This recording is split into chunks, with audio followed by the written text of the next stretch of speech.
I became a member when FBC was without a church. The old original church burnt in 1942 or 3. Got baptized in the new baptistry in the old rock church next door to what is now our worship center. Then, yes, that was in 1946. I just couldn't find a better place to worship through a lot of years. And after I were grown and got married, it's made my home church and has been for quite a few years, about 74 years now, I guess. We came to First Baptist Church in probably 59. Our boys were babies and we fit right in. It was just the old building and the educational building from the water fountain back at that time. We decided to build the auditorium that we have now because our auditorium really was too small for the congregation. And we had a carpenter and 2 men that worked during the week. And then on the weekends, the men of the church came in and helped. And some of the men would go out to Billings somewhere. I don't know where they picked the rock, but they loaded that rock that's on the outside of this building. I don't know how many loads of rock they brought in. I remember one Sunday we decided to have, I guess, gathering in of the funds, and they had a big tub at the front of the auditorium, and the congregation gave money that day. And I can't remember for sure how much was given, but I think like 14,000 was gathered in that day, along with pledges of what people would give. Ask people to make a pledge to God. I'll give X number of dollars, whatever they felt like they were able. They had to make a pledge. The debt for building that auditorium was paid off by just the congregation giving. And I'm sure it was a sacrifice to a lot of families to give to the building of the, but we felt like we had built God's building. Come a time that we needed the new building. Then, in 1975, 76, 77 time frame that was built. And it's the same reason that we're needing a new facility. The old auditorium was too small. We just needed more space. We were having more people coming, so the church was growing, but our space is, again, too small.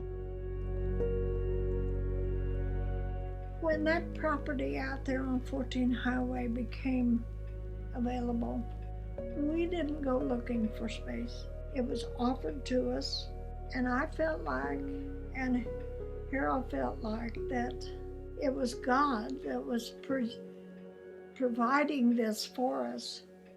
And then we tried to sell half of it, and it didn't sell. Well, who's doing this? And again, I felt like it was God's plan that we not sell that we keep it, that we would need it in the future. And I'm just so excited about this. I just cannot wait to see to break ground and start building on it. Fields are white to harvest. Not everyone that lives around Clever is Christians. We need more room. We need more room to do God's will in the life of Clever First Baptist Church. God's blessed First Baptist at Clever over the years, in my opinion. We used to struggle for finances and that, but now we're not. God has blessed us so much. We've had good pastors. I feel like every pastor that we've had has been here for a specific purpose. And the one we have now is the best I think I've ever seen. Sometime, maybe in the future, the new facility may be too small then. Who knows what God has in store for us?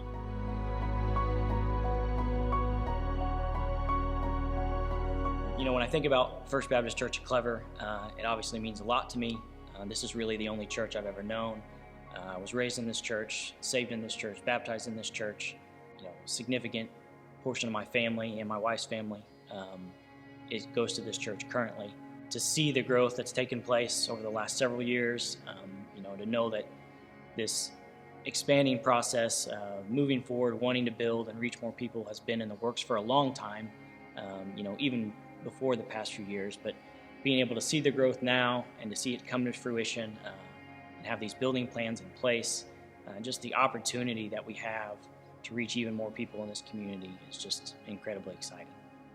From the kids area, from not having enough classrooms to the classrooms being too small, to the sanctuary not having enough room on Sunday mornings, even to adult classrooms and parking, I think almost every area where we have ministry is affected by really not having enough size.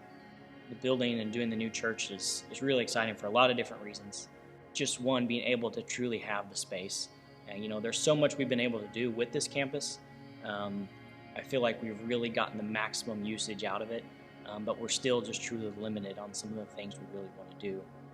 So I think about going forward and, you know, having a gym, having more space for kids, just being able to do more activities with them, just to be able to expand our community outreach, you know, having a larger sanctuary, just being able to invite more people in on Sunday mornings, on Wednesday nights. I think we've been faithful with what the Lord has provided us here, and I think we can do so much more with these new facilities. Forward in faith is such an important statement because it really embodies what we're working to do, not just with the building, but reaching the community as it stands. You know, obviously, we want to have the new building, and we have to move forward in faith to get to that point. But once we get there, you know, it's going beyond that, continuing to reach the community surrounding Clever.